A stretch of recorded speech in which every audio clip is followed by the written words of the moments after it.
Hi, Troy Brown, team leader for the Bald Guy team with Home Smart Professionals. Are open houses still effective?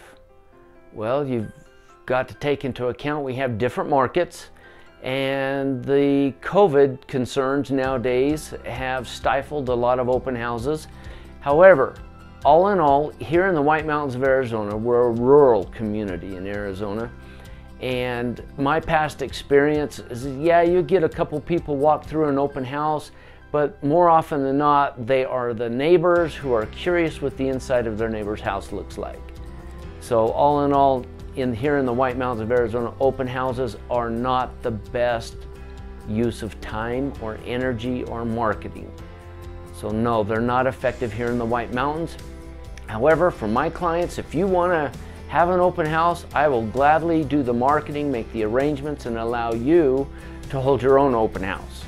If you have any other questions, reach out to me. Be happy to help.